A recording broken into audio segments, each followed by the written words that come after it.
राहुल गांधी 2019 के चुनाव में अपनी परंपरागत सीट अमेठी से हार गए थे, लेकिन उन्होंने केरल की वायनाड सीट से जीतकर लोकसभा में एंट्री ली।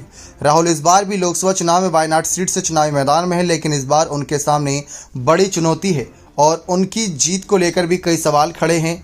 इस बीच वायनाड से बीजेपी उम्मीदवार के सुरेंद्र ने दावा किया कि इस बार के चुनाव में राहुल गांधी को अमेठी जैसे ही नतीजों का सामना करना पड़ेगा। बीजेपी ने अपनी 5वीं लिस्ट में वायनाड सीट से उम्मीदवार की घोषणा की है और पार्टी ने राहुल गांधी के खिलाफ के सुरेंद्रन को उतारा है। के सुरेंद्रन केरल में बीजेपी के फायरब्रांड नेता हैं और हिंदुत्ववादी मुद्दों पर आक्रामक रुख अपनाते रहे। बीजेपी ने के सुरेंद्रन को साल 2020 में केरल बीजेपी का अध्यक्ष बनाया था।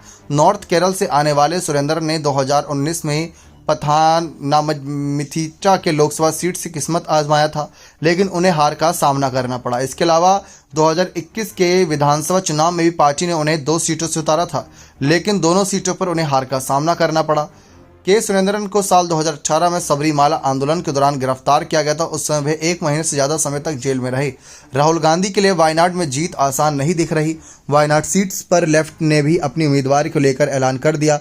लेफ्ट ने वायनाड सीट पर एनी रजा को उम्मीदवार बनाया है, तो वहीं एनी राजा की महिला आंदोलन में जबरदस्त भूमिका रही। राज्य की सत्तारूढ़ पार्टी सीपीआई द्वारा वायनाड सीट पर उम्मीदवार उतारने के बाद वोट बंटने का खतरा पैदा हो गया है, जिससे राहुल गांधी को नुकसान हो सकता है। वायनाड लोकसभा सीट का गठन साल 2009 में हुआ था और इसके बाद हुए 3 चुनावों में तीनों बार कांग्रेस ने कब्जा किया। साल 2009 में हुए लोकसभा चुनाव में कांग्रेस के एमआई श्रीनिवास ने जीत दर्ज की थी। इसके बाद 2014 में भी एमआई श्रीनिवास ने इस सीट पर कब्जा किया। साल 2018 में एमई श्रीनिवास के निधन के बाद वायनाड सीट खाली थी और राहुल गांधी भी एक सेफ सीट की तलाश में थे। फिर कांग्रेस ने राहुल गांधी को 2019 के चुनाव में वायनाड से उतारा और उन्होंने जीत दर्ज करी। कांग्रेस ने राहुल गांधी को वायनाड से उम्मीदवार बनाया, लेकिन पार्टी ने अभी तक अमेठी सीट से किसी का नाम नहीं ऐलान किया। लेकिन इस वजह से राहुल गांधी अमेठी सीट से चुनाव लड़ेंगे या नहीं, इस पर सबकी नजरें बनी हुई हैं। साल 2019 में राहुल गांधी के खिलाफ अमेठी में स्मृति ईरानी ने चुनाव जीता था। अमेठी लोकसभा सीट पर हमेशा से कांग्रेस का कब्जा रहा। 16 बार के और 2 उपचुनाव हुए, तीनों में हुए चुनावों में कांग्रेस को 13 बार कांग्रेस ने कब्जा किया।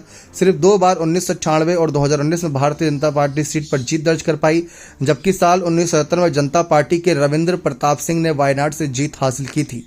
लेकिन अब देखते हैं वायनाड सीट को क्या राहुल गांधी बचा पाएंगे या नहीं। बने रहे चैनल के साथ। बहुत बहुत धन्यवाद।